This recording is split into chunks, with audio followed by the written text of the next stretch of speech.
नमस्कार सभी लोगों को, उत्कर्ष ऐप में आप सब लोगों का स्वागत है। तो देखिए, हम बात कर रहे थे प्राकृतिक वनस्पति के बारे में, और प्राकृतिक वनस्पति के बारे में कुछ पार्ट हमने यहाँ पर जान लिए थे। नेचुरल वेजिटेशन के बारे में हम कल बात कर रहे थे। तो देखिए, प्राकृतिक वनस्पति की हम बात करें तो वर्षा के आधार पर कुछ भाग हमने विभाजित कर लिया था। थोड़ा सा मैं आपको बता देता हूँ, रिवाइज कर देता हूँ इसको। प्राकृतिक वनस्पति वाला टॉपिक हम पढ़ रहे थे, और प्राकृतिक वनस्पति में मैंने आपको कुछ विभाजन किया था। भारत में वनस्पति का वर्गीकरण जो है वो पहले तो 4 भाग में आपका हो गया। एक तो आपका हो गया उष्ण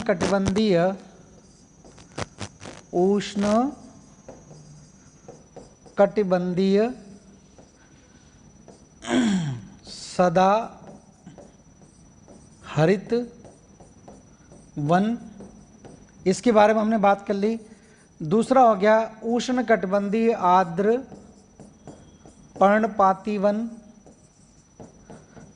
इसके विस्तार की हमने बात कर ली, आर्द्र पर्णपाती वन। अगला जो भाग था वो था उष्ण कटिबंधीय शुष्क पर्णपाती वन, शुष्क पर्णपाती वन, इसके बारे में बात हो गई। अब उसके बाद हम देखें मृदा के आधार पर, यहाँ पर एक तो जहाँ पर 50 सेंटीमीटर से कम वर्षा होती है वहाँ पर कैसी होती है, मरुस्थलीय वनस्पति पाई जाती है। मरुस्थलीय वनस्पति, ये तो 4 किसके आधार पर थी, तापमान और वर्षा के आधार पर। तो जहाँ पर तापमान ज़्यादा होगा वहाँ वर्षा भी ज़्यादा होती है, और भूमध्य रेखा के आसपास में इस तरह की स्थिति ज़्यादातर दिखाई देती है। तो ये आर्द्रता के आधार पर हो गई, जहाँ पर तापमान भी ज़्यादा रहता है और आर्द्रता भी अधिक रहती है। उसी आधार पर यहाँ पर आर्द्रता या वर्षा सबसे ज़्यादा हो रही थी, तो यहाँ अलग तरह की वनस्पति थी। यहाँ थोड़ा कम हुई, यहाँ कम हुई। तापमान आपका स्थिर है, तापमान और ऊंचाई को हमने क्या रखा था, स्थिर रखा था। तापमान और ऊंचाई को स्थिर रखते हुए वर्षा की मात्रा कम होती चली गई। यहाँ पर 200 सेंटीमीटर से ज़्यादा वर्षा हो रही थी, यहाँ 100 से 200 हो रही थी, यहाँ 50 से 100 सेंटीमीटर वर्षा हो रही थी, और यहाँ पर 50 सेंटीमीटर से कम वर्षा हो रही थी। तो इस आधार पर हमने इसको कितने भाग में बांट लिया, 4 भागों में बांट लिया। तापमान और ऊंचाई को हमने स्थिर रखा, ऊंचाई 900 मीटर और तापमान एक स्थिर तापमान है, मतलब उच्च तापमान है वर्ष भर। तो वर्ष भर उच्च तापमान और उच्च वर्षा अगर हो रही है तो वहां पर सदा रहित वन पाए जाएंगे, सदाबहार वर्षा वन पाए जाएंगे। और जहां पर तापमान आपका उच्च है लेकिन वर्षा की मात्रा थोड़ी कम हो गई, 100 से 200 सेंटीमीटर के बीच में केवल वर्षा हो रही है, तो वहां पर आर्द्र पर्णपाती वन पाए जाएंगे। मतलब आर्द्रता थोड़ी सी भी कम होगी तो पेड़ पौधे पत्तियां गिरा देते हैं। अगला हमने कैटेगरी देखी, तापमान यहाँ पर उच्च है, तापमान उतना ही ज़्यादा है लेकिन वर्षा की मात्रा और कम हो गई, 50 से 100 सेंटीमीटर ही अगर वर्षा हो जाती है तो वहाँ पर आपका कैसे कहलाएंगे, शुष्क पर्णपाती वन आपके कहलाएंगे। उसके बाद तापमान आपका ज़्यादा है लेकिन वर्षा 50 सेंटीमीटर से कम हो गई, वर्षा 50 सेंटीमीटर से कम हो गई तो वहां पर कैसी होगी, मरुद्भिद वनस्पति पाई जाएगी, कांटेदार वनस्पति पाई जाएगी, या मरुस्थलीय वनस्पति पाई जाएगी।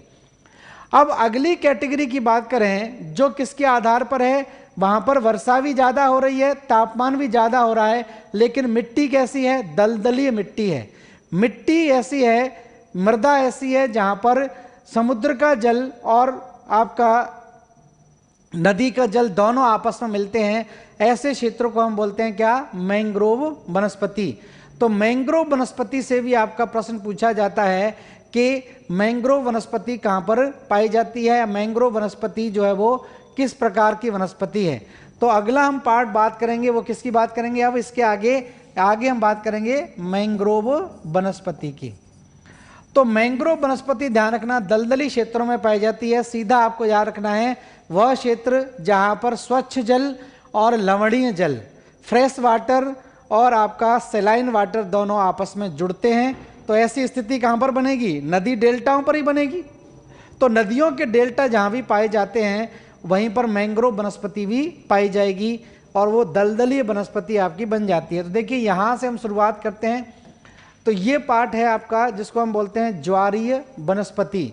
अब केवल ज्वारीय वनस्पति इसको नहीं बोलते हैं, इसको अलग अलग नाम भी दिए गए हैं। ज्वारीय वनस्पति को ही हम बोलते हैं मैंग्रोव वनस्पति। मैंग्रोव वनस्पति, ज्वारीय वनस्पति को ही हम बोल देते हैं वेलांचली, वेलांचली वनस्पति। इसी को बोल देते हैं अनूप वनस्पति, अनूप वनस्पति। और इसी को बोल देते हैं दलदलीय वनस्पति, दलदलीय वनस्पति। तो दलदली क्षेत्रों में देखिए स्थिति ऐसी हो जाती है यहाँ पर कि मिट्टी दलदली होने के कारण ऑक्सीजन की कमी हो जाती है। तो यहाँ जो प्लांट पाए जाते हैं वो खूंटी नुमा आकृति में जमीन से जड़ें उनसे बाहर निकल आती हैं। तो इसको जान लेते हैं पहले। तो देखिए इस प्रकार की वनस्पति समुद्र तट एवं निम्न डेल्टाई भागों में पाई जाती है। तो समुद्र के तट पर और निम्न डेल्टाई भागों में पाई जाती है। इन क्षेत्रों में उच्च ज्वार के कारण, इन क्षेत्रों में उच्च ज्वार के कारण नमकीन जल का फैलाव होता है और यहाँ की मिट्टी दलदली होती है। यहाँ की मिट्टी कैसी हो जाती है? मार्सी लैंड हो जाती है, दलदली मिट्टी आपकी हो जाती है। ठीक है। वितरण कहाँ कहाँ पाया जाएगा? गंगा ब्रह्मपुत्र डेल्टा, या इसी को बोल देते हैं सुंदरवन डेल्टा, सुंदरवन डेल्टा।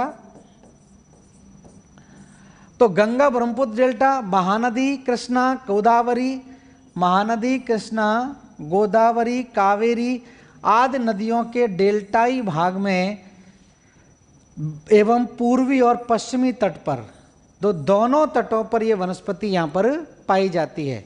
तो मैंग्रोव वनस्पति सीधा सीधा ध्यान रखें, जहाँ पर स्वच्छ जल और लवणीय जल आपस में मिलते हैं वो कहलाती है। ठीक है। नेक्स्ट बात करें, यहाँ पर कौन कौन से प्रमुख वृक्ष पाए जाएंगे, कौन कौन से प्रमुख वृक्ष पाए जाएंगे? इसमें मैंग्रोव है, नारियल है, सुंदरी वृक्ष है, ताड़ का वृक्ष है, बेंत है, बांस है। ठीक है, बांस यहाँ भी पाया जाता है, सोनेरीटा है, फोनिक्स है। इस जैसे प्लांट जो है वो पौधे या पेड़ यहाँ पर पाए जाते हैं। ठीक है। और यहाँ पर देखिए ये पॉइंट ये भी लिखा हुआ है जो हम बात करते हैं, सुंदरी वृक्षों की अधिकता के कारण गंगा के मैंग्रोव वन को सुंदर वन कहा जाता है और इसी के नाम पर इसका नाम पड़ गया सुंदरबन डेल्टा। तो सुंदरबन डेल्टा भी हम इसी के नाम पर इसको कहते हैं। अब यहाँ की वनस्पति की बात करें तो देखिए, मान लीजिए ये मार्सी लैंड है, इस तरह से दलदली भूमि है। इस दलदली भूमि में ऑक्सीजन की जब कमी हो जाती है तो यहाँ पर जो पेड़ पाए जाते हैं, यहाँ पर मान लीजिए कोई इस तरह से वृक्ष हैं, यहाँ पर जो वृक्ष पाए जाते हैं, इन वृक्षों की जड़ें क्या होती हैं? जमीन से खूंटी नुमा आकृति में बाहर निकल आती हैं। इस तरह से जड़ें इनकी खूंटी नुमा आकृति में जमीन से बाहर की तरफ दिखाई देती हैं। तो इस तरह से ये जड़ें बाहर आ जाती हैं। इन जड़ों को हम बोलते हैं श्वसन मूल, श्वसन मूल। तो श्वसन मूल कहलाते हैं या निमेटोफोर।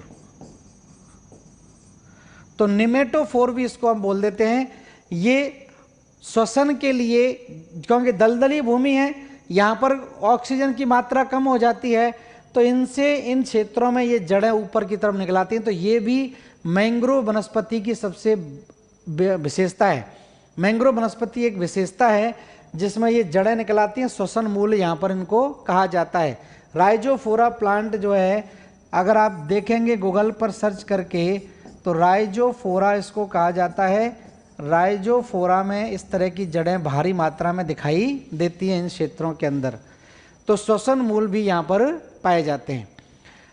तो ये तो आपके प्रकार हो गए तापमान के आधार पर, आर्द्रता के आधार पर और ये मृदा के आधार पर। 5 प्रकार के हमने वन जान लिए, वनस्पति जान ली। अब हम बात करें ऊंचाई के आधार पर।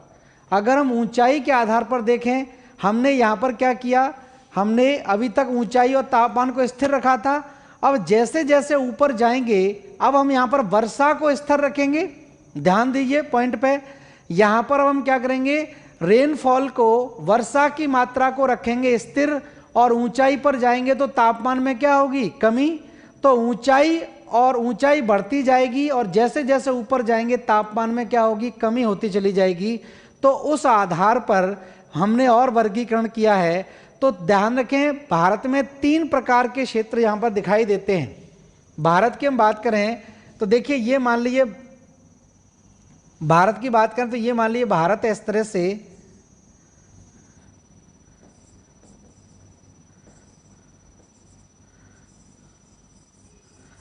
इस क्षेत्र आप मान लीजिए इस तरह से। तो भारत में आप देखेंगे 3 प्रकार की स्थितियां दिखाई देती हैं।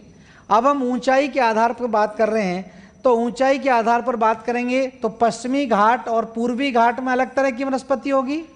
हिमालय की बात करेंगे तो पूर्वी हिमालय और पश्चिमी हिमालय में अलग प्रकार की वनस्पति पाई जाएगी। तो ऊंचाई के आधार पर, उच्चावच के आधार पर भारत में 3 स्थान ऐसे हैं जहां पर ऊंचाई के आधार पर वनस्पति में भिन्नता पाई जाती है। एक तो पश्चिमी घाट, प्रायद्वीपीय भारत वाला क्षेत्र हो गया, प्रायद्वीपीय भारत वाला क्षेत्र हो गया। एक आपका पूर्वी हिमालय हो गया, यहाँ पर अलग वनस्पति पाई जाएगी, और एक का आपका पश्चिमी हिमालय हो गया। तो 3 प्रकार से इसको हम विभाजित करके चलेंगे। तो देखिए यहाँ पर आगे नेक्स्ट, आर्द्र उपोष्ण पहाड़ी वनस्पति। ये आर्द्र उपोष्ण पहाड़ी वनस्पति है। ये कहाँ की बात हो रही है, प्रायद्वीपीय भारत की। तो देखिए, यह वनस्पति प्रायद्वीपीय भारत में 1000 से 1500 मीटर, 1000 से 1500 मीटर की ऊंचाई पर पाई जाती है। प्रायद्वीपीय भारत में का मतलब क्या हो जाएगा, पश्चिमी घाट और पूर्वी घाट। और पूर्वी घाट तो इतना ऊंचा है नहीं, तो पश्चिमी घाट मुख्यतः इसमें है। तो पश्चिमी घाट में ध्यान रखना 1000 से 1500 और 1500 से और ऊपर। भाई जैसे आप देखेंगे अन्नामलाई पहाड़ियां हैं, नीलगिरी पहाड़ियां हैं और पालनी पहाड़ियां हैं, इनकी ऊंचाई ज़्यादा है। ठीक है, तो यहाँ पर 1500 तक एक तरह की वनस्पति पाई जाएगी और 1500 से ऊपर अलग तरह की वनस्पति पाई जाएगी। तो 1000 से लेकर 1500 तक है, इसको हम बोलते हैं आर्द्र उपोष्ण पहाड़ी वनस्पति। ठीक है, यह वनस्पति सदाबहार होती है और वृक्षों की लकड़ियां लगभग मुलायम होती हैं, और लकड़ी मुलायम होगी उतनी ज़्यादा उपयोगी होगी। और इसका वितरण कहाँ पर पाया जाएगा, पश्चिमी घाट पर्वत, पूर्वी घाट, नीलगिरी पहाड़ियाँ, कार्डमम इलायची पहाड़ियाँ या अन्नामलाई की पहाड़ियाँ। तो इन्हीं पहाड़ियों की ऊंचाई ज़्यादा है। सामान्यतः इन्हीं पहाड़ियों की ऊंचाई 1500 से मीटर से 2000 मीटर तक के बीच में है। तो यहाँ पर 2 तरह की वनस्पति हो गई। मैं दोबारा से एक बार और क्लियर कर दूँ। अब हम बात कर रहे हैं कौन सी, पर्वतीय वनस्पति की। अब हम ऊंचाई पर जाएंगे। अब जैसे जैसे ऊंचाई पर हम जाएंगे तापमान में क्या होगी, गिरावट होगी, क्योंकि तापमान की सामान्य ह्रास दर काम करती है। तापमान की सामान्य ह्रास दर आपको पता ही है, 165 मीटर की ऊंचाई पर अगर हम चले जाते हैं, अगर वायुमंडल में 165 मीटर की ऊंचाई पर अगर हम जाते हैं तो 1 डिग्री सेंटीग्रेड तापमान क्या होता है, कम होता है। तो जैसे जैसे हम ऊंचाई पर जाएंगे, ऊंचाई पर हम जैसे जैसे चलते चले जाएंगे तो ऊपर जाएंगे तो तापमान में क्या होगी, गिरावट होती चली जाएगी, टेम्परेचर क्या होगा, कम होता चला जाएगा। और वर्षा को हमने यहाँ पर क्या रखा है, स्थिर रखा है, और तापमान और ऊंचाई में क्या हो रही है, अंतर आ रहा है। ठीक है, तो उस आधार पर पश्चिमी घाट में प्रायद्वीपीय भारत में 2 तरह की वनस्पति पाई जाएगी। एक तो 1000 से 1500 मीटर, 1000 से 1500 मीटर में आर्द्र उपोष्ण पहाड़ी वनस्पति पाई जाएगी, और 1500 से जो और ऊंचा है, 1500 से अगर हम ऊपर जाएंगे तो 1500 से अधिक ऊंचाई पर आप देखेंगे यहाँ प्रायद्वीपीय भारत में पाई जाती है। यह अधिक घना नहीं होता है, सतह पर झाड़ियाँ पाई जाती हैं। वितरण इसका वहीं होगा, अन्नामलाई, नीलगिरी, पालनी पहाड़ियाँ। और मुख्य वृक्ष यहाँ पर कौन से पाए जाएंगे, मैग्नोलिया, यूकेलिप्टस, एल्म, ये वृक्ष पाए जाते हैं। और सबसे इंपॉर्टेंट पॉइंट आप ध्यान रखना, ये वाला प्रायद्वीपीय भारत में 1500 मीटर की ऊंचाई पर जो वन पाए जाते हैं, उन वनों को हम क्या बोलते हैं, उन वनों को हम सोलास बोलते हैं। ये बहुत एग्जाम में पूछा जाता है कि सोलास वन कहाँ पर पाए जाते हैं, तो ध्यान रखना सीधा आपके एग्जाम में यही पूछा जाएगा कि सोलास वन कहाँ पाए जाते हैं। तो या तो ऑप्शन लगा देना नीलगिरी पहाड़ियाँ, अन्नामलाई पहाड़ियाँ होगा, या ऑप्शन आपका होगा कि प्रायद्वीपीय भारत में 1500 मीटर की ऊंचाई पर पाए जाने वाले वनों को सोलास कहा जाता है, सोलास कहा जाता है।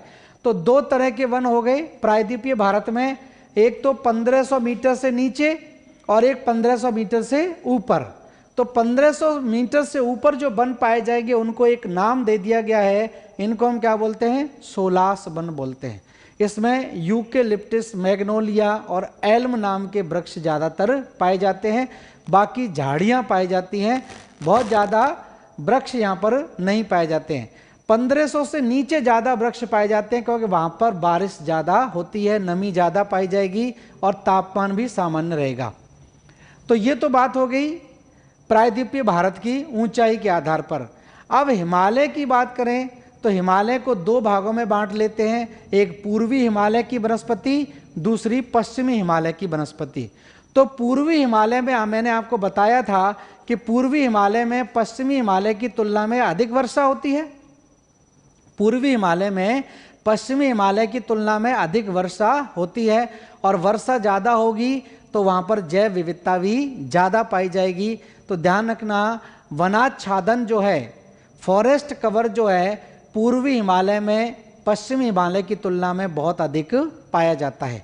तो जान लेते हैं पूर्वी हिमालय और पश्चिमी हिमालय का क्या सिस्टम है। तो देखिए यहाँ पर हम बात कर रहे हैं हिमालय क्षेत्र की वनस्पति, और हिमालय क्षेत्र की वनस्पति को हमने दो भागों में बांट दिया, एक कहलाती है पूर्वी हिमालय की वनस्पति और दूसरी कहलाती है पश्चिमी हिमालय की वनस्पति। तो देखिए यहाँ पर पूर्वी हिमालय में, अब मैंने आपको बताया था सामान्यतः 900 मीटर की ऊंचाई, और ऊपर ऊंचाई क्या होगी, बढ़ती चली जाएगी। इस तरह से मैंने एक डायग्राम आपको बनाया था। ये तो बात हो गई कितनी, समुद्र तल से 900 मीटर की ऊंचाई, उसके बाद 1800 मीटर, 2800 मीटर, 2700, इस तरह से ऊपर आगे ऊंचाई बढ़ती चली जाएगी। तो ऊंचाई जब बढ़ती चली जाएगी तो वनों के प्रकार में भी क्या होगा, अंतर आता चला जाएगा। तो ध्यान से सुनिए, पहले समझिए, उसके बाद क्लियर हो जाएगा आपको एकदम।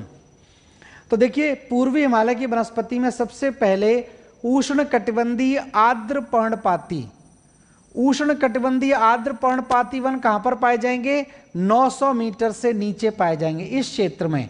इस क्षेत्र की तो बात हम कर ही चुके हैं। ये वही वनस्पति है जो सामान्यतः वर्षा के आधार पर, तो देखिए यह वनस्पति 900 मीटर ऊंचाई तक पाई जाती है। 900 मीटर ऊंचाई की हम बात कर चुके हैं। यहाँ पर यह वनस्पति है, उसके बाद वनस्पति में क्या होगा, अंतर। ये तो वही वनस्पति रहेगी जो सामान्यतः और क्षेत्रों में भी थी।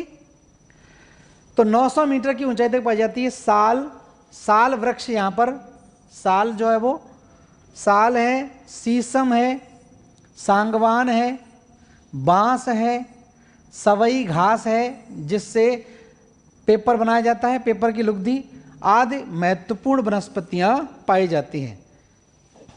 तो 900 मीटर की ऊंचाई पर उष्णकटिबंधीय आर्द्र पर्णपाती वन है। अब 900 से 1800 मीटर चले जाएं। अगला पॉइंट देखिए, 900 से 1800 मीटर, तो ये कैसी कहलाएगी, उपोष्ण वनस्पति कहलाएगी, उपोष्ण वनस्पति। तो 900 से 1800 मीटर की ऊंचाई तक पाई जाती है। और यहाँ पर जो प्रमुख वनस्पति उसमें क्या होगा, ओक होगा, चेस्टनट होगा। ओक और चेस्टनट जैसे वन यहाँ पर पाए जाते हैं, ओक और चेस्टनट, ठीक है। वॉलनट है, अखरोट वगैरह जो हैं वो भी इसी क्षेत्र में आपके होते हैं। तो ये उपोष्ण वनस्पति हो गई। और उपोष्ण वनस्पति कितनी हो गई, अब यहाँ से ऊपर चले गए 900 से 1800 से और ऊपर चले जाएं इस तरह से। तो तीसरी प्रकार की देखिए वनस्पति यहाँ पाई जाएगी, इसको बोलते हैं शीतोष्ण वनस्पति। तापमान ऊपर जाएंगे, कम हो गया तो शीतोष्ण शुरू हो गया। तो ये कितनी हो गई, 1800 से लेकर 2800 लगभग, इसको मान लें 1800 से लेकर 2740 मीटर के बीच यह वनस्पति पाई जाती है। और मुख्य वृक्ष यहाँ पर भी क्या है, ओक है, मैपल है, बर्च है, मैग्नोलिया है, एल्डर है, इस तरह के वृक्ष यहाँ पर पाए जाते हैं। तो ओक है, मैपल, बर्च, मैग्नोलिया, एल्डर, ये वृक्षों के नाम हैं। परेशान मत होइए, कभी नाम वृक्षों के नहीं पूछे जाते। सबसे ज़्यादा जो वनस्पति वाला जो प्रश्न है आपको पूछा जाएगा जो पहली 5 प्रकार की है, मैंग्रोव से सबसे ज़्यादा पूछा जाता है। उसके बाद और ऊपर आप चले गए, शीतोष्ण वनस्पति कहलाएगी। 2700 से हम ऊपर कहाँ चले गए, 3600 तक चले गए। और यहाँ पर कौन से वृक्ष पाए जाएंगे, यहाँ पर कोणधारी वृक्ष पाए जाएंगे, क्योंकि यहाँ पर बर्फबारी शुरू हो जाएगी और बर्फ से बचने के लिए पेड़ पौधे क्या करते हैं, अपना आकार कोण शेप कर लेते हैं, तो कोणधारी कहलाते हैं। तो इसमें आपका आ जाएगा चीड़ है, स्प्रूस है, देवदार है, जैसी नुकीली पत्तियों वाले वृक्ष। यह शंकुधारी वनों की पेटी है। तो शंकुधारी वन कहाँ पर हैं, शीतोष्ण में होते हैं और 2700 से लेकर 3600 मीटर के बीच में ये वृक्ष पाए जाते हैं।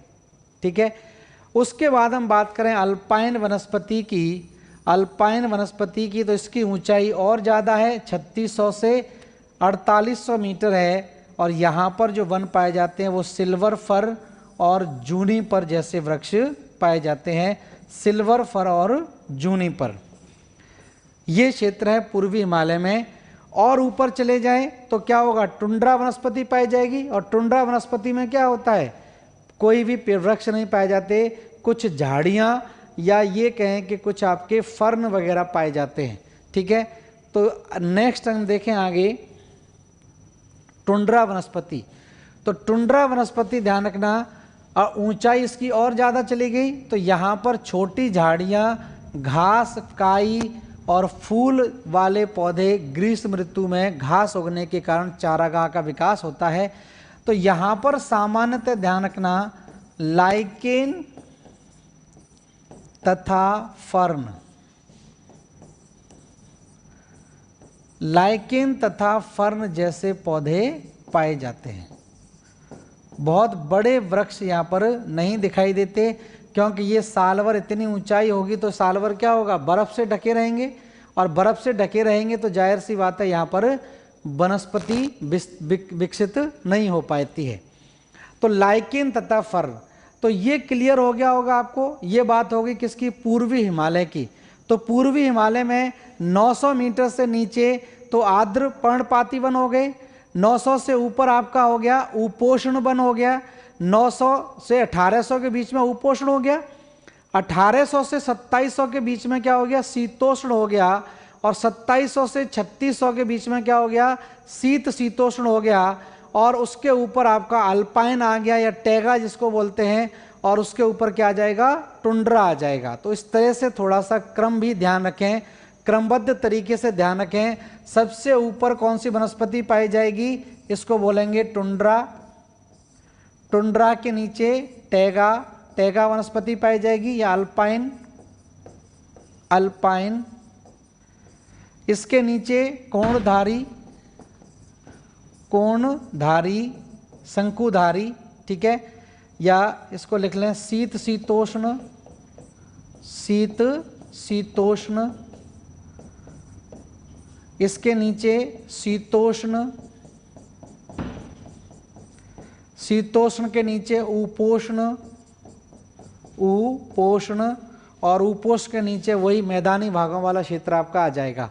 तो ये क्रम भी ध्यान रखें, ऊपर टुंड्रा, फिर टैगा, फिर कोणधारी पूछे जाते हैं क्रम में लगाने के लिए, सीटेट में खासकर। तो सीटेट में ध्यान रखना, इस तरह से टुंड्रा, टैगा, कोणधारी वनस्पतियों को लगाने के लिए पूछा जाता है कि ध्रुवों से भूमध्य रेखा की तरफ, ध्रुवों से भूमध्य रेखा की तरफ वनों के वर्गीकरण का क्रम सही क्रम बताइए। तो ध्रुवों पर कैसी वनस्पति पाई जाएगी, टुंड्रा वनस्पति पाई जाएगी जहाँ बर्फ जमी रहती है। थोड़ा सा नीचे आएंगे, तापमान आपका कम होगा तो तापमान बढ़ेगा तो टैगा या अल्पाइन वनस्पति, और थोड़ा नीचे आएंगे तो शंकुधारी वनस्पति, और नीचे आ जाएंगे तो ये आपका शीतोष्ण, और नीचे उपोष्ण, और बिल्कुल भूमध्य रेखा पर आ जाएंगे तो क्या होगा, सदाबहार वर्षावन आपके पाए जाएंगे। तो इस तरह की स्थिति को थोड़ा सा ध्यान रखें, यही क्रम आपके एग्जाम में है। अब हम बात कर लेते हैं किसकी, पश्चिमी हिमालय की। तो पश्चिमी हिमालय में बहुत ज़्यादा भिन्नता नहीं पाई जाती। सिंपल सा ध्यान रखें, पश्चिमी हिमालय पूर्वी हिमालय की तुलना में अधिक शुष्क एवं ठंडा है, क्योंकि यहाँ पर बारिश कम होती है। पूर्वी हिमालय के विपरीत यहाँ पर परजीवी पौधे व फर्न का अभाव पाया जाता है, अतः वनस्पतियाँ पूर्वी हिमालय की भांति थोड़ी बहुत भिन्नता के साथ पाई जाती हैं। तो पश्चिमी हिमालय और पूर्वी हिमालय में ध्यान यही रखना कि यहाँ पर जैव विविधता पूर्वी हिमालय में या वनस्पतियों का वर्गीकरण पूर्वी हिमालय का ज़्यादा जटिल है। पश्चिमी हिमालय में बहुत ज़्यादा बरसात नहीं होती, क्योंकि पूरा का पूरा आप देख लीजिए, उत्तरी हिमाचल, लद्दाख और या कश्मीर की बात करें तो ये सारा का सारा क्षेत्र कैसा कहलाता है, ये वृष्टि छाया क्षेत्र में आता है, जहाँ पर बरसात कम होती है। हिमालय के पार में बरसात कम होने के कारण यहाँ पर बहुत ज़्यादा जैव विविधता नहीं पाई जाती है। तो ये मेन चीज़ें आपको इसमें ध्यान रखनी है, ठीक है।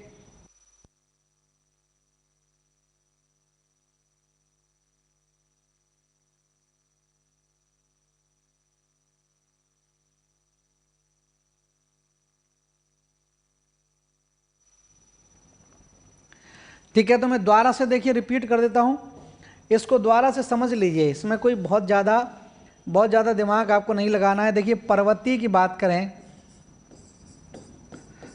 पर्वतीय वनस्पति, इसको इस तरह से समझ लीजिए। पर्वतीय वनस्पति की देखिए बात करें तो इसको 3 भागों में बांट देते हैं। भारत में 3 हिस्से ऐसे हैं जो बहुत ऊंचे ऊंचे हैं। एक तो हमने प्रायद्वीपीय भारत, प्रायद्वीपीय भारत, दूसरा पूर्वी हिमालय, पूर्वी हिमालय, और तीसरा पश्चिमी हिमालय, पश्चिमी हिमालय। ठीक है, पहली 5 प्रकार की तो वनस्पति आप समझ ही गए। उष्णकटिबंधीय सदाबहार, उष्णकटिबंधीय आर्द्र पर्णपाती, उष्णकटिबंधीय शुष्क पर्णपाती और मरुस्थलीय और मैंग्रोव। वो तो सिंपल है। यहाँ पर थोड़ा सा दिमाग में टेंशन रहती है और टेंशन लेने की आवश्यकता नहीं है, मैं और सिंपल कर देता हूँ। पर्वतीय वनस्पति को जो ऊंचाई पर है, अब वहाँ पर हम बात किसकी लेकर कर रहे थे, एक ध्यान से सुनिए। अभी तक जो 5 प्रकार हमने वनस्पति का वर्गीकरण किया था वो किसके आधार पर किया था, वर्षा के आधार पर किया था। वहाँ पर हमने तापमान को और ऊंचाई को क्या माना था, स्थिर माना था। 900 मीटर की हमने ऊंचाई ली थी और तापमान को हमने उच्च माना था, और वर्षा का वितरण हमने अलग अलग किया था। तो वो तो क्लियर हो गया आपका। अब यहाँ पर क्या है कि तापमान और ऊंचाई में भिन्नता है, तापमान और ऊंचाई में भिन्नता है। वर्षा की मात्रा यहाँ पर हमने स्थिर मान ली है कि हाँ पहाड़ी क्षेत्रों पर इस तरह की वर्षा हो रही है, सामान्य वर्षा हो रही है। तो प्रायद्वीपीय भारत की देखिए बात करें तो प्रायद्वीपीय भारत में 2 प्रकार की वनस्पति पाई जाएगी। सिंपल सी भाषा में देखिए 1000 से लेकर 1500 मीटर, और यहाँ पर 1500 मीटर से अधिक।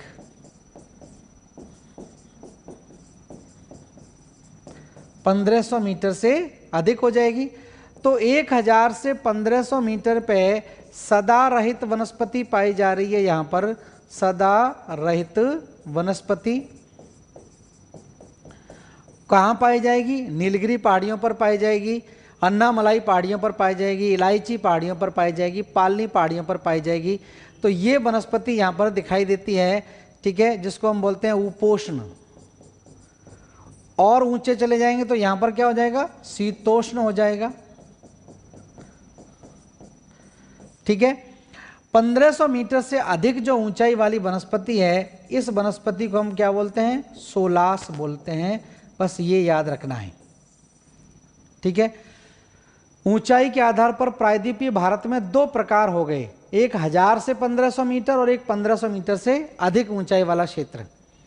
पूर्वी हिमालय की देखिए हम बात करें तो पूर्वी हिमालय में भिन्नताएं पाई जाती हैं। ऊंचाई यहाँ भी ज़्यादा है, यहाँ भी ज़्यादा है, दोनों में ही। पूर्वी हिमालय की बात करें तो पूर्वी हिमालय में मैंने बताया था कि बिल्कुल सबसे ऊपर जाएंगे तो सबसे ऊपर आपको क्या दिखाई देगा, टुंड्रा वनस्पति दिखाई देगी, टुंड्रा वनस्पति, टुंड्रा। और टुंड्रा वनस्पति क्या है, 4000 से 5000 मीटर की ऊंचाई पर है। ऊंचाई भले में ध्यान रखिए, क्रम जरूर ध्यान रखिए। और टुंड्रा क्या है, ये बर्फ से ढका रहेगा, ठीक है, हिमाच्छादन होगा, यहाँ पर हिमाच्छादन, स्नो कवर्ड एरिया होगा, तो जाहिर सी बात है वेजिटेशन बहुत ज़्यादा भिन्न नहीं पाया जाएगा। टुंड्रा से थोड़ा नीचे आ जाएंगे, नीचे हाइट कम हो जाएगी, तो यहाँ पर क्या होगा, टैगा या अल्पाइन, टैगा या अल्पाइन वनस्पति पाई जाएगी। ये क्रम ध्यान रखना है आपको, ठीक है। हाइट कम हो गई और नीचे आ जाएंगे तो यहाँ पर कैसी वनस्पति पाई जाएगी, शंकुधारी, कोणधारी, शंकुधारी या कोणधारी, शंकुधारी या कोणधारी वनस्पति पाई जाएगी। और शंकुधारी या कोणधारी वनस्पति को हमने क्या बोला है, शीत शीतोष्ण बोला है, शीत शीतोष्ण, मतलब शीतोष्ण वनस्पति में भी तापमान क्या हो रहा है, ज़्यादा हो रहा है, ठीक है। और थोड़ा ऊंचाई कम कर दें, हाइट कम हो जाएगी, तो यहाँ पर वनस्पति कैसी होगी, शीतोष्ण वनस्पति हो जाएगी, शीतोष्ण वनस्पति आ जाएगी, ठीक है। और शीतोष्ण वनस्पति से और नीचे जाएंगे, शीतोष्ण से और नीचे चले जाएंगे तो यहाँ पर कैसी होगी, उपोष्ण वनस्पति हो जाएगी, मतलब तापमान यहाँ पर इसकी तुलना में क्या है, कम है, ठीक है, उष्णता थोड़ी ज़्यादा है, उपोष्ण हो जाएगी। और उपोष्ण से नीचे अगर चले गए तो वही क्षेत्र आपका आ जाएगा आर्द्र पर्णपाती। सिंपल सी आपको ध्यान रखनी है, ठीक है। इनका क्रम आपको ध्यान रखना है, कौन से वृक्ष यहाँ पाए जाते हैं कभी भी आपसे नहीं पूछा जाएगा। वृक्ष आपके पूछे जाते हैं केवल सदाबहार, वर्षावन या जो 5 प्रकार के हमने विभाजित किए हैं। ऊंचाई के आधार पर कभी भी एग्जाम में वृक्ष से नाम से प्रश्न नहीं पूछा जाता है। ये क्रम जरूर पूछ लेते हैं, क्रम जरूर पूछ लेंगे। तो सबसे ऊपर टुंड्रा ध्यान रखना है, फिर टैगा या अल्पाइन ध्यान रखना है, उसके बाद आपका शीत वो शंकुधारी या शीत शीतोष्ण ध्यान रखना है, फिर शीतोष्ण ध्यान रखना है, फिर उपोष्ण ध्यान रखना है, और फिर आपका क्या आ जाएगा, 900 मीटर से कम वाली हाइट में आर्द्र पर्णपाती वन आ जाएंगे। इसी तरह से ध्रुवों से भूमध्य रेखा की तरफ आते हैं तो भी इस प्रकार की वनस्पति पाई जाती है, इसी क्रम में वनस्पति पाई जाएगी। तो ये क्रम आपको जरूर ध्यान रखना है कि क्या क्रम आपका रहेगा, ठीक है। अब देखिए कुछ वृक्षों के बारे में हम जान लेते हैं जिनकी कुछ विशेषताएं हैं, कहाँ पर पाए जाते हैं। जैसे आपसे पूछ लिया जाता है कि जो साल वृक्ष है वो सबसे ज़्यादा कहाँ पर पाया जाता है, ठीक है। तो इस तरह के जो वृक्ष पाए जाते हैं उनको हम थोड़ा सा जान लेते हैं, लाइन बाय लाइन आपको आसान रहेगा समझने में। पहले तो एक चीज़ यहाँ पर इस स्लाइड में देख लीजिए, एक ही पॉइंट यहाँ पर ध्यान रखना है आपको। आपसे पूछा जाता है कि भारत में सबसे ज़्यादा किस प्रकार के वनों का विस्तार मिलता है। तो मैंने पहले भी आपको बताया था, भारत में सबसे ज़्यादा किस प्रकार के वन मिलते हैं, शुष्क पतझड़ वन मिलते हैं, उष्ण कटिबंधीय शुष्क पर्णपाती वन। तो सर्वाधिक विस्तार इसी प्रकार के वनों का पाया जाता है। और लगभग कितने क्षेत्रफल में है ये, 42% क्षेत्रफल में। एक ही पॉइंट बस यहाँ पर ध्यान रखना है, बाकी आंकड़ों की कोई ज़रूरत नहीं आपको याद करने की। आंकड़े किताब में लिख सकते हैं रखने के लिए डाटा के रूप में, लेकिन आपको सीधा प्रश्न यही पूछा जाएगा कि भारत में सबसे ज़्यादा वनों का विस्तार किस प्रकार का है। तो 4 दे देंगे, उष्ण पर्णपाती, आर्द्र पर्णपाती, सदा रहित वन या मरुस्थलीय वन, ठीक है। तो सबसे ज़्यादा कौन से वन पाए जाएंगे, शुष्क पर्णपाती वन पाए जाएंगे। दूसरे नंबर पर कौन से पाए जाते हैं, आर्द्र पर्णपाती वन पाए जाते हैं। तीसरे नंबर पर अर्ध सदारहित, बाकी आपको कोई ज़रूरत नहीं है। 2 ही याद रखें, पहला और दूसरा। यही सबसे ज़्यादा क्यों पाए जा रहे हैं, क्योंकि आपको बताया था मैंने कि भारत में जो वर्षा होती है, भारत की जो औसत वर्षा है, औसत से कम वर्षा भारत के 75% भूभाग पर होती है, ठीक है। भारत में औसत से कम वर्षा, औसत से कम वर्षा 75% भूभाग,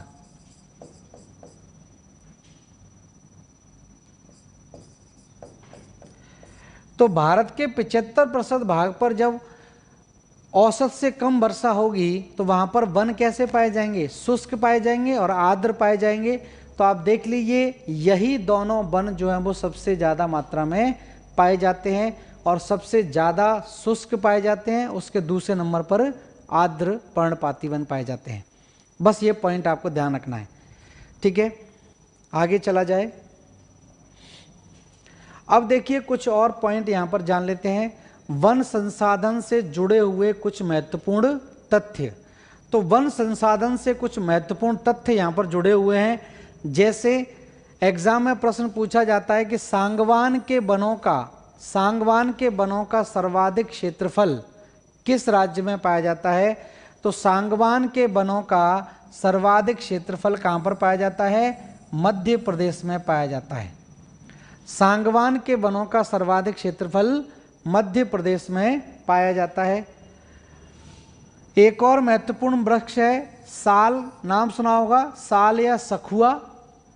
साल या सखुआ वन का विस्तार ध्यान रखना हिमाचल प्रदेश के कांगड़ा जिले से लेकर असम के नवगांव जिले के तराई क्षेत्रों में, मतलब हिमाचल प्रदेश से लेकर असम तक हिमालय के तराई क्षेत्र में, यहाँ से लेकर यहाँ तक इस पूरे के पूरे क्षेत्र में यहाँ पर कौन से वृक्ष पाए जा रहे हैं? साल का वृक्ष। तो पूरे के पूरे रीजन में, हिमालय के दक्षिण में पूरे क्षेत्र में एक ही प्रकार के वन पाए जाते हैं, इसको बोलते हैं साल। तो साल के वृक्ष का विस्तार सबसे ज़्यादा हो गया हिमाचल प्रदेश में। कांगड़ा हिमाचल प्रदेश से लेकर आप देख रहे हैं असम में कहाँ पर है? ये आपका नवगांव जिले तक है।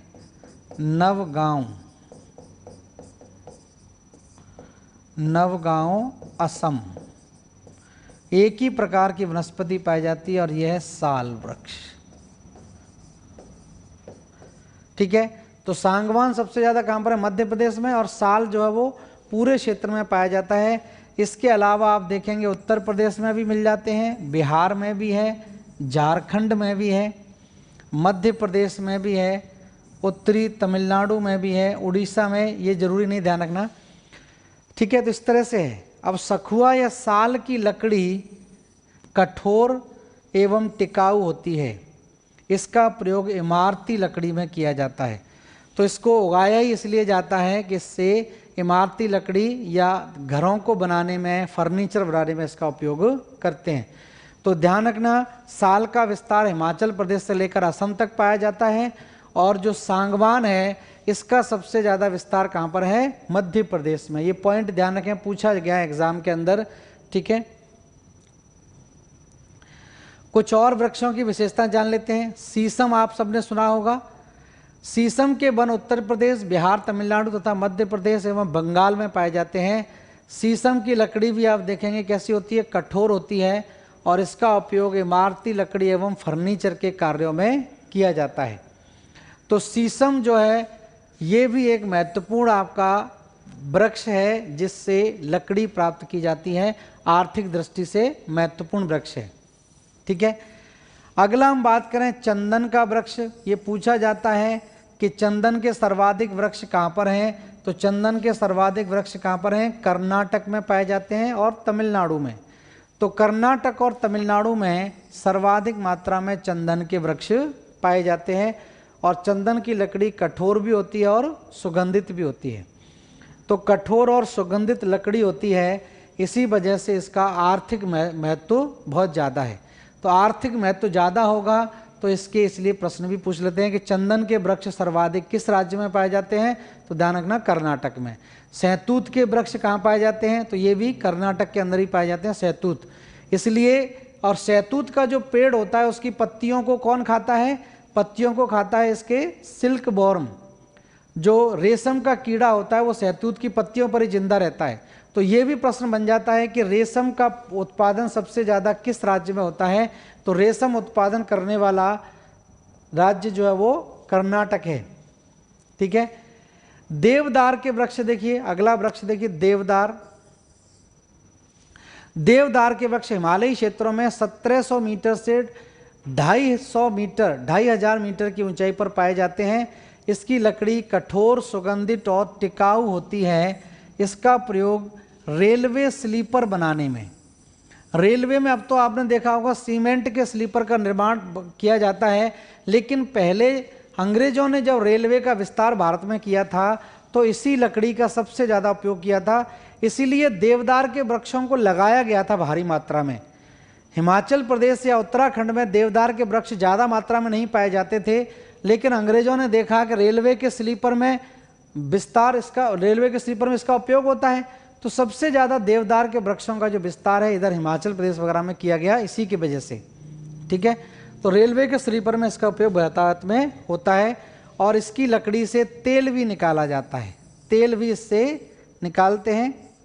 ठीक है। चीड़ के वृक्ष भी हैं, इसका भी उपयोग होता है घर वगैरह बनाने के लिए। चीड़ के वृक्ष हिमालय के क्षेत्रों में अधिक ऊंचाई पर पाए जाते हैं।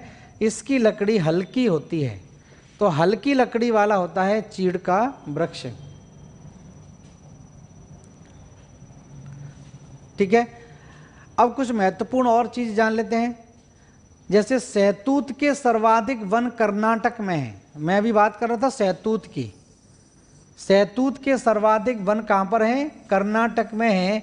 यही कारण है कि कर्नाटक कच्चा रेशम के उत्पादन में अग्रणी है।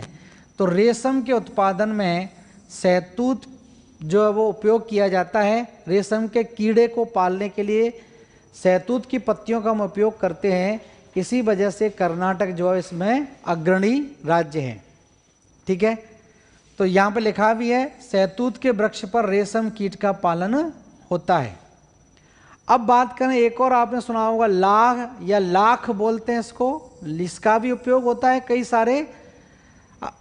सारे क्या बोलते हैं उसको, उत्पादों को बनाने में। लाख सुना होगा, लाख एक कीड़ा बनाता है, कीड़ा बनाता है। और बबूल के पेड़ हैं, बेर वगैरह के पेड़ हैं, इन पर वो कीड़ा ज़्यादातर पाया जाता है। और कहीं पर आप देखिए कोई बबूल का पेड़ आपको दिखाई देता है, जो बिलायती बबूल नहीं, जो ऑस्ट्रेलिया से आया हुआ है, जो भारतीय बबूल है, उस पर गांठें गांठें बीच बीच में उसकी टहनियों पर पड़ी रहती हैं। या बेर का पेड़ देखिए, उसमें उन्हीं गांठों के बीच में एक कीड़ा होता है, तो वो लाख का निर्माण करता है, लाह जिसको बोलते हैं। तो लाह उत्पादन में झारखंड का स्थान अग्रणी है। तो ये भी ध्यान रखें, कृषि के उत्पाद हैं ये वन के, तो वन उत्पादों में भी आपका पूछा जाता है। तो झारखंड का स्थान अग्रणी है। लाह कीट का पालन पलाश, कुसुम, बबूल, बरगद, ठीक है, के वृक्षों पर होता है। राष्ट्रीय, ये भी इंपॉर्टेंट है, राष्ट्रीय लाह अनुसंधान केंद्र ये रांची में पड़ता है, नामकुम रांची। तो नेशनल लैक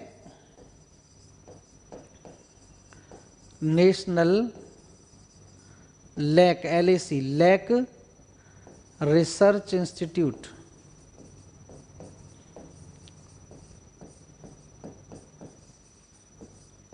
तो नेशनल लैक रिसर्च इंस्टीट्यूट ध्यान रखना, ये कहाँ पर है? नामकुम रांची, ध्यान रखें सीधा रांची, झारखंड के अंदर आपका पड़ता है। इसके बाद एक और महत्वपूर्ण वृक्ष है तेंदू। ये मध्य प्रदेश में सबसे ज़्यादा मात्रा में होता है तेंदू का वृक्ष। तेंदू के सर्वाधिक वृक्ष मध्य प्रदेश में पाए जाते हैं। और तेंदू के पत्ते से क्या बनता है ये आप जानते ही होंगे लगभग सब लोग। तो तेंदू के सर्वाधिक वृक्ष ध्यान रखना मध्य प्रदेश में पाए जाते हैं। यही कारण है कि मध्य प्रदेश बीड़ी उत्पादन में अग्रणी है, क्योंकि तेंदू के पत्ते का उपयोग किसमें होता है? बीड़ी बनाने में होता है। तो तेंदू पत्ता से ध्यान रखना क्या बनाई जाती है? बीड़ी। तेंदू पत्ता जो है वो बीड़ी बनाने में उपयोग किया जाता है। और बीड़ी बनाने में अग्रणी राज्य कौन सा है? बीड़ी बनाने में अग्रणी राज्य आपका मध्य प्रदेश है। तो मध्य प्रदेश में तेंदू पत्ते से बीड़ी का निर्माण किया जाता है। अब देखिए कुछ और पॉइंट यहाँ पर जान लेते हैं। जैसे सवाई घास है, सवाई घास शायद आपने नाम सुना या नहीं सुना हो, मध्य प्रदेश में सर्वाधिक होती है सवाई घास। और ये जो सवाई घास है इसका उपयोग ध्यान रखना किस में होता है, कागज की लुगदी बनाने में होता है, कागज की लुगदी। तो कागज का पल्प बनाया जाता है, लुगदी बनाई जाती है, इससे कागज का निर्माण होता है। तो सवाई घास का उपयोग सबसे ज़्यादा उसमें होता है। इसी वजह से आप देखोगे नेपा नगर है, होशंगाबाद है, ये जगह कागज उद्योग के लिए जानी जाती हैं। और ये कहाँ पर है, मध्य प्रदेश के अंदर है। तो यहीं पर अखबारी कागज के लिए ध्यान रखना, नेपा नगर, नेपा नगर है मध्य प्रदेश के अंदर। ये इसीलिए यहीं पर आपका स्थापित किया गया है क्योंकि ये घास सबसे ज़्यादा कहाँ पर है, मध्य प्रदेश में। तो अगर इसका उपयोग पूछा जाए किसके लिए होता है सवाई घास का, तो सवाई घास का उपयोग हम किसके लिए करते हैं, कागज उद्योग में इसका उपयोग होता है। कागज की लुगदी बनाई जाती है। अकेली सवाई घास से कागज नहीं बनता है, उसमें और कई सारे जो आपके वृक्ष हैं उनकी छाल वगैरह उसका उपयोग किया जाता है। ठीक है। बांस के उत्पादन में कर्नाटक का प्रथम स्थान है। बांस आपको पता ही है, बांस के उत्पादन में कर्नाटक का प्रथम स्थान है और दूसरे स्थान पर असम। और बांस की बात होती है तो बांस ध्यान रखना, इसको पूछा जाता है दूसरे तरीके से कि आदिवासियों का हरा सोना किसे कहा जाता है। तो बांस को ध्यान रखना, आदिवासियों का हरा सोना बोलते हैं, हरा सोना। तो आदिवासियों का हरा सोना किसको कहते हैं, बांस को कहते हैं। और एक और है जिसको हम बोलते हैं महुआ, महुआ, इसको आदिवासियों का कल्प वृक्ष कहा जाता है।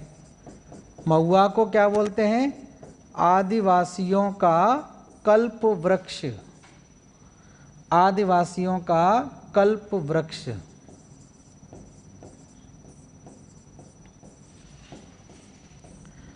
तो ये भी ध्यान रखें। और बांस का उपयोग ध्यान रखना सबसे ज़्यादा चीन करता है। चीन में ज़्यादातर उत्पाद जो है वो बांस के ही बनते हैं। चीन में जो आपका पांडा पाया जाता है, जिसको पांडा एक जीव होता है, वो सबसे ज़्यादा बांस की पत्तियों को ही खाता है। पूर्वी हिमालय में बांस ज़्यादा पाया जाता है। तो ध्यान रखना, पांडा जो प्रजाति है वो जीव जो है वो पूर्वी हिमालय में ही पाया जाता है, पश्चिमी हिमालय में पांडा नहीं पाया जाता है। ठीक है। तो इसको बांस को आदिवासियों का हरा सोना, और चीन में इसको बोलते हैं गॉड गिफ्ट। चीन में इसको क्या बोलते हैं, भगवान की देन माना जाता है बांस को। और महुआ को आदिवासियों का कल्प वृक्ष बोलते हैं। नारियल उत्पादन में, नारियल उत्पादन में केरल का स्थान प्रथम है। और केंद्रीय नारियल अनुसंधान संस्थान भी कहाँ पर है, कासरगोड केरल में पड़ता है। तो केंद्रीय नारियल अनुसंधान संस्थान ध्यान रखना कासरगोड केरल के अंदर पड़ता है। तो ये प्रमुख जो चीज़ें थी वो प्राकृतिक वनस्पति के संबंध में थी। अब देखिए हम बात कर लेते हैं भारत की जो वन रिपोर्ट है। ठीक है। हाल ही में आपको पता होगा दिसंबर 2019 में नई वन रिपोर्ट आई है। 1987 से भारतीय वन रिपोर्ट जो है वो द्विवार्षिक करती गई थी। भारतीय वन रिपोर्ट के बारे में हम चर्चा करेंगे। तो भारतीय वन रिपोर्ट आप ध्यान रखना 1987 से हर एक 2 साल में वन रिपोर्ट आपकी पेश की जाती है। तो ये जो पेश की गई है 2019 के अंदर, ये 16वीं वन रिपोर्ट है। कौन सी है, 16वीं वन रिपोर्ट है। और कौन करता है, भारतीय वन सर्वेक्षण द्वारा ये प्रकाशित किया जाता है। ठीक है। तो देखिए अब यहाँ पर कुछ आंकड़े जान लेते हैं। आंकड़ों पूछे जाते हैं आपसे कि भारत में सबसे ज़्यादा वनों का विस्तार किस राज्य में है, या प्रतिशत के आधार पर सबसे ज़्यादा वन किस राज्य में पाए जाते हैं। तो उन आंकड़ों की हम बात कर रहे हैं रिसेंटली वन रिपोर्ट के अंतर्गत। ठीक है। और ये सारी की सारी रिपोर्ट किसके अंतर्गत आती है, पर्यावरण वन और जलवायु परिवर्तन मंत्रालय। ठीक है। तो पर्यावरण वन तथा जलवायु परिवर्तन मंत्रालय। ठीक है, इसके अंदर आता है भारतीय वन सर्वेक्षण। तो पर्यावरण वन तथा जलवायु परिवर्तन मंत्रालय के अंदर क्या आता है? भारतीय वन सर्वेक्षण। ठीक है, तो फॉरेस्ट सर्वे ऑफ इंडिया, भारतीय वन सर्वेक्षण।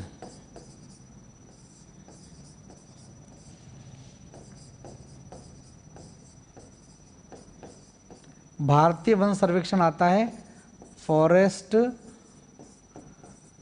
Survey of India. ठीक है, तो भारतीय वन सर्वेक्षण 1987 से 1987 से प्रत्येक 2 वर्ष पर, ठीक है, वन रिपोर्ट प्रस्तुत करता है। तो यहां पर मैं पॉइंट लिखूंगा आगे। ठीक है, इसके द्वारा 1987 से प्रत्येक 2 वर्ष में, 1987 से प्रत्येक 2 वर्ष में, प्रत्येक 2 वर्ष में वन रिपोर्ट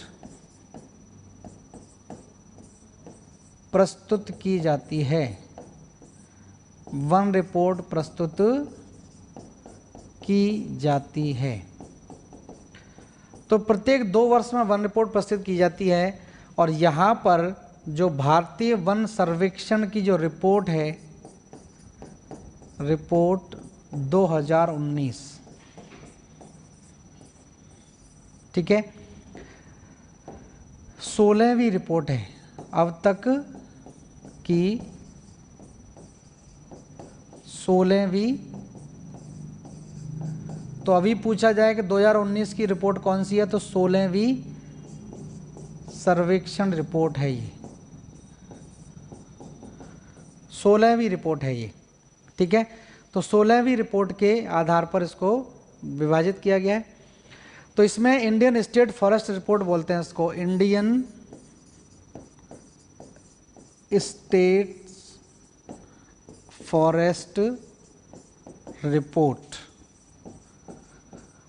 ठीक है, ISFR 2019, ध्यान रखना, IFSR 2019। ठीक है, तो इसके अनुसार अगर देखा जाए, तो इससे संबंधित कुछ तथ्यों की हम बात करें तो देश के वनों एवं वृक्षों से आच्छादित जो कुल क्षेत्रफल है, ठीक है, अब इसके आगे हम जान लेते हैं। ISFR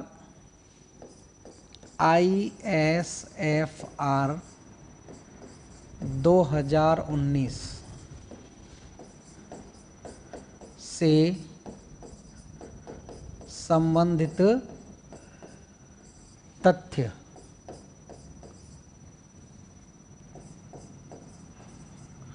कुछ फैक्ट लिख लेना जो IFSR से संबंधित है।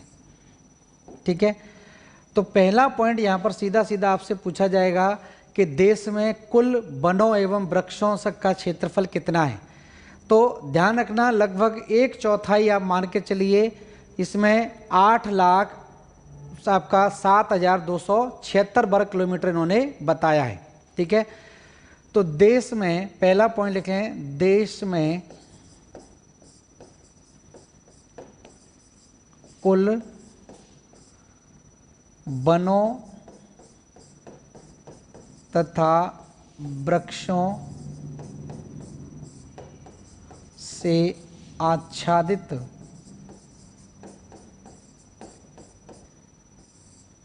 क्षेत्र। ठीक है, तो वनों और वृक्षों से, वनों मतलब फॉरेस्ट जो नेचुरल, और वृक्ष मतलब जो सड़क के किनारे, रोडों के बीचों बीच में जो वृक्ष लगा दिए जाते हैं, उसको लेकर आपका है। तो ये जो कुल क्षेत्रफल है इनका, ये 8,07,276 वर्ग किलोमीटर है।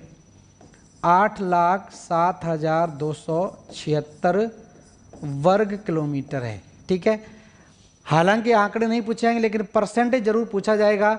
तो 24.56% है। भारत के कुल क्षेत्रफल का 24.56% ये वनाच्छादित क्षेत्र है। तो भारत के कुल क्षेत्रफल का 24.56% क्या है, वनों से घिरा हुआ क्षेत्र है।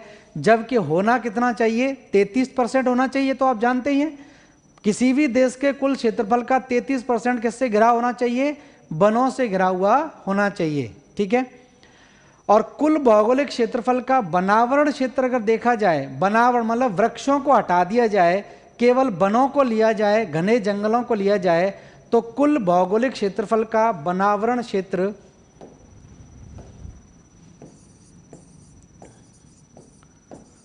कुल भौगोलिक क्षेत्र का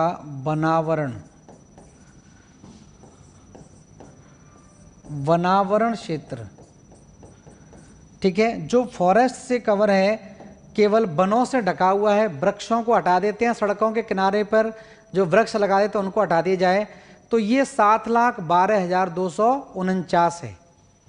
7,12,249 वर्ग किलोमीटर है।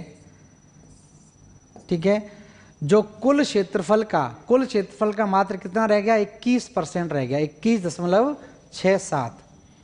तो 21.67% क्षेत्र आपका बचा।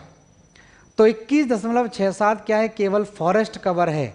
और अगर हम वृक्षावरण क्षेत्र की बात करें, जो वृक्षों से घिरा हुआ है, तो वो आपका बचा भाग हो जाएगा। इसको इसमें से माइनस कर दें तो वो भाग आपका आ जाएगा।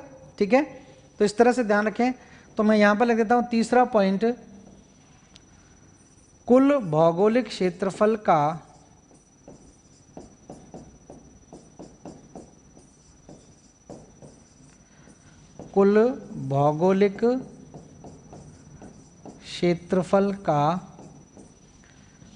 वृक्षावरण क्षेत्र, वृक्षों से घिरा हुआ क्षेत्र। तो कुल भौगोलिक क्षेत्रफल का अगर वृक्षावरण हम क्षेत्र देखें, तो वृक्षावरण क्षेत्र की देखिए यहां पर बात होती है, तो यह है 95,027 वर्ग किलोमीटर। 95,027 वर्ग किलोमीटर आपका क्षेत्र है, ये वृक्षों से घिरा हुआ है।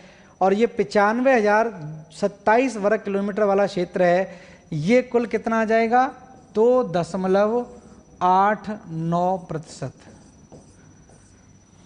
ठीक है, तो भारत के कुल भौगोलिक, द्वारा से मैं क्लियर कर देता हूं, अगर हम पूरे के पूरे क्षेत्रफल, पूरे भारत के कुल क्षेत्रफल का वृक्षों से और वनों से घिरा हुआ क्षेत्र देखें तो कुल कितना है, 24.56। केवल वनों से घिरा हुआ क्षेत्र कितना है, 21.67।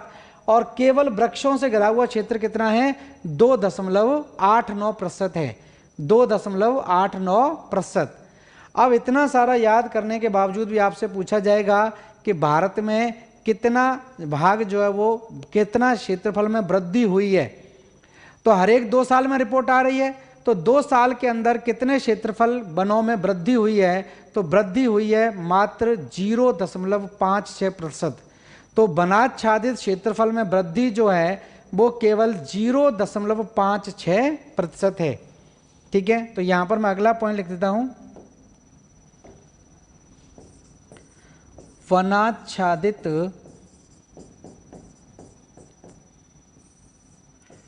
क्षेत्रफल में वृद्धि, वनाच्छादित क्षेत्रफल में वृद्धि।